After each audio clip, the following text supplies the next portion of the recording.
আসসালামু আলাইকুম। সুমাইয়াস কিচেনে সবাইকে স্বাগতম জানাচ্ছি আমার আজকের আরও একটি নতুন রেসিপি দেখার জন্য। আমি আজকে আপনাদের সাথে শেয়ার করব পারফেক্ট সুজির হালুয়া রেসিপি। একটা আপু আমাকে রিকোয়েস্ট করেছিল যেন আমি পারফেক্ট সুজির হালুয়া রেসিপিটি শেয়ার করি। আশা করি রেসিপিটি আপনাদের সবার কাছে ভালো লাগবে। যদি ভালো লাগে আমার চ্যানেলটি সাবস্ক্রাইব করে পাশে থাকা বেল আইকনটিতে ক্লিক করে অল ভিডিওতে ক্লিক করে রাখবেন, তাহলে আমি যখন নিত্য নতুন কোনো রেসিপি দিব সবার আগে আপনাদের কাছে নোটিফিকেশন চলে যাবে। চলুন দেখে নেই এই সুজির হালুয়া তৈরি করতে কী কী লাগছে, পুরো প্রস্তুত প্রণালী। হালুয়া তৈরি করার জন্য আমি এখানে নিয়েছি 1.5 কাপ সুজি, আর এখানে আমি 1.5 কাপ সুজি নিয়েছি। আপনারা আপনাদের পছন্দ মতো কমিয়ে বাড়িয়ে নিতে পারেন। এখানে নিয়েছি কিছু কাজু বাদাম, আমি এই বাদামগুলো একটু ভেঙে নিয়েছি, আর কিছু পেস্তা বাদাম কুচি করে নিয়েছি, চীনা বাদাম নিয়েছি কিছু, আর নিয়েছি কিশমিশ পরিমাণ মতো। আসলে এই পরিমাণটা আপনাদের পছন্দ মতো কমিয়ে বাড়িয়ে দিতে পারেন। বাড়িয়ে দিলে খেতে বেশি ভালো লাগে, আবার অনেকের কাছে ভালো লাগে না, যে যার মতো বা কমিয়ে বাড়িয়ে দিতে পারেন। আর তেল নিয়েছি এখানে 1/3 কাপ। তেলের পরিবর্তে আপনারা ঘি দিয়েও করতে পারেন, তবে পাশে যখন ঘি থাকে না তখন কিন্তু তেল দিয়েও করা যায়। চিনি নিয়েছি এখানে আমি 2.5 কাপ। তো এখন চুলায় একটা ফ্রাই প্যান বসিয়ে দিয়েছি, আর ফ্রাই প্যানটা গরম হওয়া পর্যন্ত অপেক্ষা করছি। যখন ফ্রাই প্যানটা পুরোপুরি গরম হয়ে গিয়েছে তখন তেলটা দিয়ে দিলাম। তারপর অপেক্ষা করছি তেলটা একদম ভালোভাবে গরম হওয়া পর্যন্ত।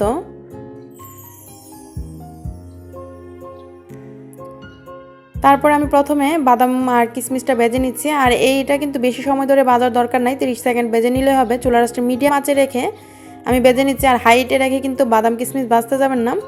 তারপর যখন দেখবেন কালারটা একটু পরিবর্তন হয়েছে, হালকা একটা কালার এসেছে, তখন নামিয়ে নিলে হবে। তো অনবরত নেড়ে চেড়ে 30 সেকেন্ডের মতো আমি ভেজে নিয়েছি। দেখুন কালারটা কিন্তু পাল্টে গিয়েছে। এখন আমি একটা স্ট্রেনার দিয়ে নামিয়ে নিচ্ছি তেলটা ছেঁকে।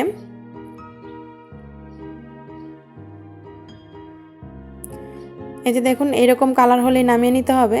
এরকম সুন্দর একটা কালার যখন হবে আর খুব সুন্দর একটা গ্রান বের হবে কিশমিশ এবং বাদামের, তো এই তেলেই কিন্তু আর কোনো তেল দিতে হবে না। এই তেলে দিয়ে দিচ্ছি সুজিগুলো, সবগুলি সুজি দিয়ে এখন চুলার আঁচটা আমি মিডিয়াম টু হাই হিটে রেখে ভেজে নিচ্ছি। আর এই কাজটা কিন্তু অনবরত নেড়ে চেড়ে সুজিটা ভেজে নিতে হবে। আপনারা যদি হালকা ভাজাটা পছন্দ করেন তাহলে হালকা ভেজেও করতে পারেন, তবে আমি একটু কড়া করে ভেজে এই সুজির হালুয়াটা রান্না করব।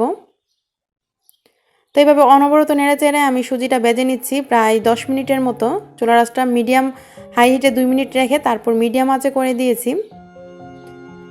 তো প্রায় 5 মিনিট পরে এরকম কালার হয়েছে, আরও 5 মিনিট ভেজে নিচ্ছি। অবশ্যই মিডিয়াম আঁচে রেখেই ভাজবেন। একদম ফুল হিটে রেখে যদি ভাজেন তাহলে কিন্তু এক সাইড দিয়ে ভাজতে ভাজতে আর এক সাইড দিয়ে কালার মানে লাল লাল কালার হয়ে যাবে, ভাজাটা ভালো হবে না। তাই মিডিয়াম আঁচে রেখে অনবরত নেড়ে চেড়ে ভেজে নিয়েছি প্রায় 10 মিনিট। 10 মিনিট পর চিনিটা দিয়ে দিলাম। আমি এখানে 2.5 কাপ চিনি নিয়েছি, কিন্তু 2.5 কাপ দেইনি, 2 কাপ দিয়েছি। আসলে মিষ্টির পরিমাণটা আপনাদের পছন্দ মতো কমিয়ে বাড়িয়ে দিতে পারেন, যে যার পছন্দ মতো। তারপর এইভাবে নেড়ে চেড়ে আমি আরও 2 মিনিট ভেজে নিয়েছি। 2 মিনিট পর এখন পানি অ্যাড করে দিব। যেহেতু আমি 1.5 কাপ সুজি নিয়েছি, তাই পানির পরিমাণটা আমি এখানে 4 কাপ পানি দিচ্ছি। আমি এখানে নর্মাল পানিই দিচ্ছি। 4 কাপ পানি দিয়েছি, আর পানিটা দেওয়ার পর আবারও নেড়ে চেড়ে সুজি পানি ভালোভাবে মিশিয়ে নিচ্ছি।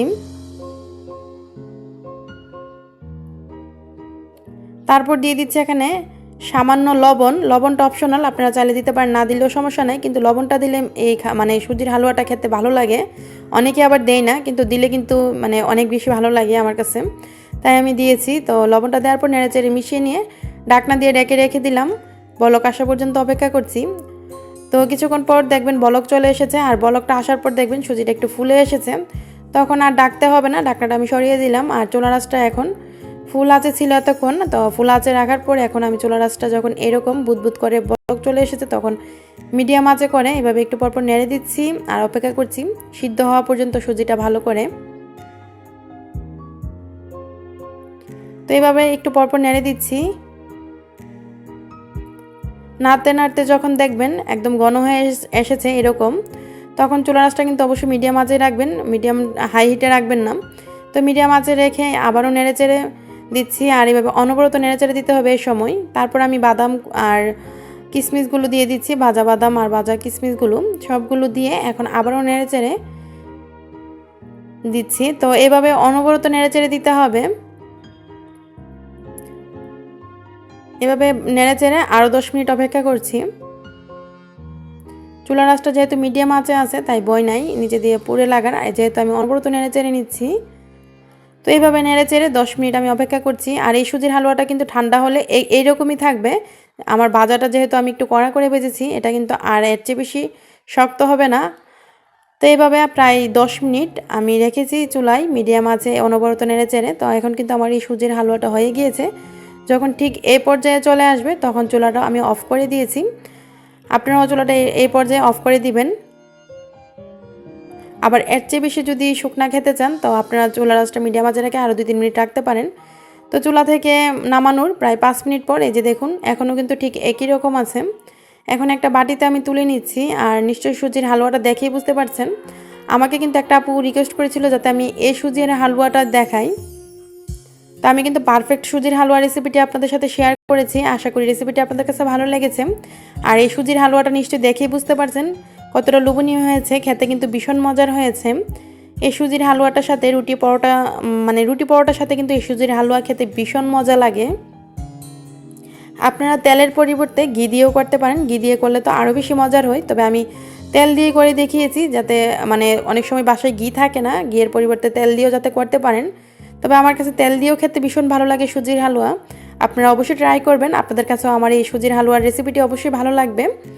যদি রেসিপিটি ভালো লাগে আপনারা আপনাদের পরিবার ও বন্ধুর সাথে রেসিপিটি শেয়ার করবেন। আর রেসিপিটাতে একটা লাইক দিবেন। কোনো প্রশ্ন থাকলে কমেন্ট করবেন, আমি অবশ্যই উত্তর দেওয়ার চেষ্টা করব। আর আমার চ্যানেলটি সাবস্ক্রাইব করে আমার সাথেই থাকবেন। আজকের এই রেসিপিটি দেখার জন্য আপনাদের সবাইকে অসংখ্য ধন্যবাদ। সবাই ভালো থাকবেন, আমার জন্য দোয়া করবেন। আল্লাহ হাফেজ।